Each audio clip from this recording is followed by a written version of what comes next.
Well, today I visited the Fitzwilliam Museum in Cambridge, and what a magnificent building it is. It was actually founded by Richard the Seventh Viscount Fitzwilliam of Miriam.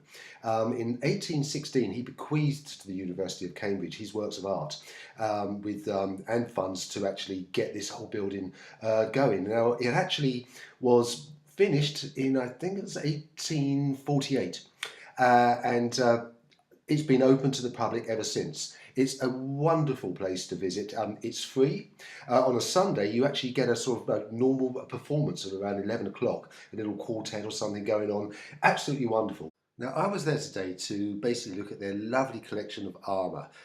It's not bad at all, so let's go in and have a look.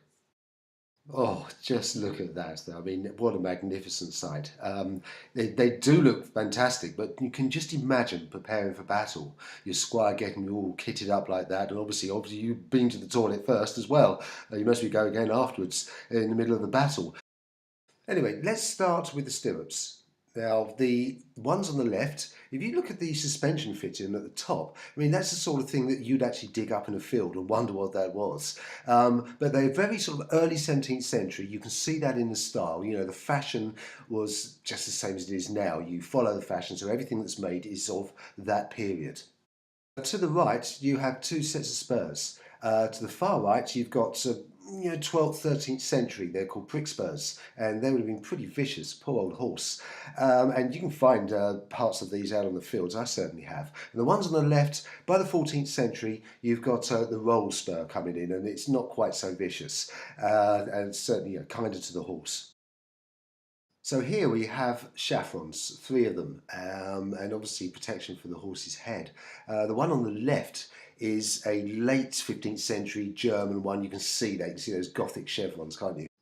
Now the one in the middle is a half chaperon, and that's an Italian, again late 15th century. The spike and disc was, well, obviously very much of its age and style, it's Gothic, but it also strengthened the piece itself. The one on the right is a full chaperon, so that protects the ears as well, and it's got this little plate, a sort of called a plume holder, in the centre, just between the eyes, and they would have mostly put sort of ostrich feathers or something in there. I'm sure they looked a bit droopy by the end of a battle. Now look at these. Artificial hands, aren't they marvellous? I don't think they'd be very practical. Maybe if you were in the rear line, and very high ranking, you could do some pointing anyway. The Gothic gauntlet. Isn't it lovely? Fully articulated and just fabulous. Just put that on and clench your fist and just, wow, charge! So on to the body armour, and look at that. That is absolutely magnificent. One thing I spotted though, he could do with that artificial hand. But what I'm looking at here, and what actually really gets me intrigued is the buckles. Now on this shoulder, there'll be a buckle there holding the pauldrons and the rib races to the actual the cuirass, which is the top part of the breastplate. And here, this is great. You can see one that's holding the cuirass to the bottom part, the placard.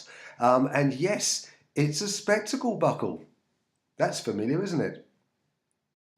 Now look at this, it's great, isn't it? I mean, he's got his arms folded, he's saying, well, I can't see any enemy, where's the battle? And then, excuse me sir, it's behind you, he can't see a thing. I mean, no wonder they literally, once they got into close quarters, they discarded their helmets, and so they could at least see where the blow was coming from.